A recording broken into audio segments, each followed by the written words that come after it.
எல்லோருக்கும் வணக்கம். என் லைஃப்பில் இந்த மாதிரி ஒரு பெயின்ஃபுல்லான ஒரு சுச்சுவேஷனை நான் ஃபேஸ் பண்ணதே கிடையாது. மனசு முழுக்க வலி மட்டும்தான். இந்த சுற்றுப்பயணத்தில் என்னென்ன மக்கள் பார்க்க வராங்க, அதுக்கு ஒரே ஒரு காரணம் தான், அவங்க என் மேலே வச்சிருக்கிற அன்பும் பாசம். அந்த அன்புக்கும் பாசத்துக்கும் நான் எப்பவும் கடமைப்பட்டிருக்கிறேன்.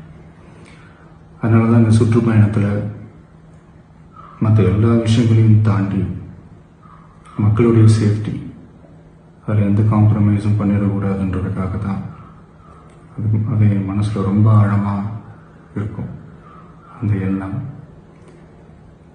அதனால தான் இந்த அரசியல் காரணங்கள் எல்லாத்தையும் தவிர்த்துட்டு ஒதுக்கி வச்சுட்டு மக்களுடைய சேஃப்டி மட்டும் மைண்டில் வச்சுக்கிட்டு அதுக்கான இடங்களை சூஸ் பண்ணுறது, அதுக்கான இடங்களை பார்த்து பெர்மிஷன் கேட்கறது, போலீஸ் டிபார்ட்மெண்ட்டில் அதை ரிக்வெஸ்ட் பண்ணி கேட்போம்.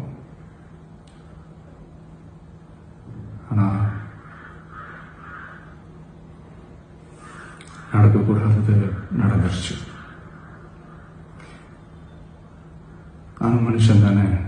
அந்த நேரத்தில் அத்தனை பேர் பாதிக்கப்பட்டு இருக்கும்போது எப்படி அந்த ஊரை விட்டுட்டு என்னால் கிளம்பி வர முடியும்? நான் திரும்ப அங்கே போகணும்னு இருந்துச்சுன்னா அதை ஒரு காரணம் காட்டி அங்கே வேறு சில பதட்டமான சுச்சுவேஷன்ஸ், வேறு சில அசம்பாவிதங்கள், அந்த மாதிரி எதுவும் நடந்துடக்கூடாதுன்றதுக்காக தான் நான் அவாய்ட் பண்ணேன். இந்த நேரத்தில் சொந்தங்களை இழந்து தவிக்கிற அத்தனை குடும்பங்களுக்கும் என்னுடைய ஆழ்ந்த இரங்கலை தெரிவிச்சுக்கிறேன். எனக்கு தெரியும், என்ன சொன்னாலும் இது ஈடையாகாதுன்னு எனக்கு தெரியும். ஹாஸ்பிட்டலில் ட்ரீட் பண்ணிகிட்ருக்கிற எல்லாருமே சீக்கிரமாக க்யூர் ஆகி வரணுன்றதை இந்த நேரத்தில் நான் வேண்டிக்கிறேன். கூடிய சீக்கிரமே உங்கள் எல்லாரையும் நான் சந்திக்கிறேன். இந்த நேரத்தில் எங்களுடைய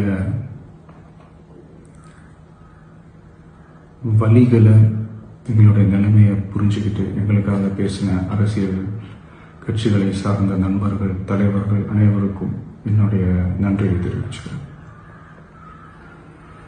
கிட்டத்தட்ட ஒரு 5 மாவட்டத்துக்கு பிரச்சாரத்துக்கு போனோம். இந்த மாதிரி எதுவுமே நடக்கல. ஆனால் கரூரில் மட்டும் ஏன் எப்படி நடக்குது, எப்படி நடக்குது? மக்களுக்கு எல்லா உண்மையும் தெரியும். மக்கள் எல்லாத்தையும் பார்த்துக்கிட்டு இருக்கிறாங்க. கரூரை சேர்ந்த அந்த மக்கள் அந்த உண்மையெல்லாம் வெளியில் சொல்லும்போது எனக்கு கடவுளே நேரில் வந்து இறங்கி அந்த உண்மைகள்லாம் சொல்கிற மாதிரி எனக்கு தோணுச்சு. சீக்கிரமே எல்லா உண்மைகளும் வெளியில் வரும்.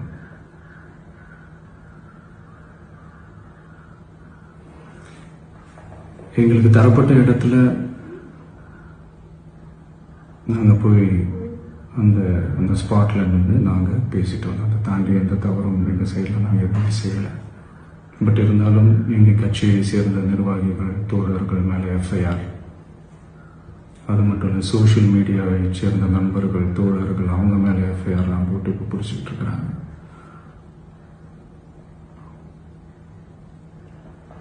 சிஎம் சார், உங்களுக்கு ஏதாவது இந்த பழி வாங்கணும் அப்படின்ற எண்ணம் ஏதாவது இருந்துச்சுன்னா என்ன வேணாலும் பண்ணுங்க. அவங்க மேலே கை வைக்காதீங்க. நான் ஒன்று வீட்டில் இருப்பேன், இல்லை நான் ஆஃபீஸில் இருப்பேன். என்ன வேணாலும் செய்யுங்க. நண்பர்களே, தோழர்களே,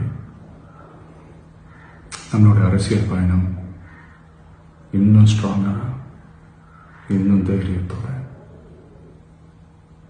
கண்டினியூ ஆகும்.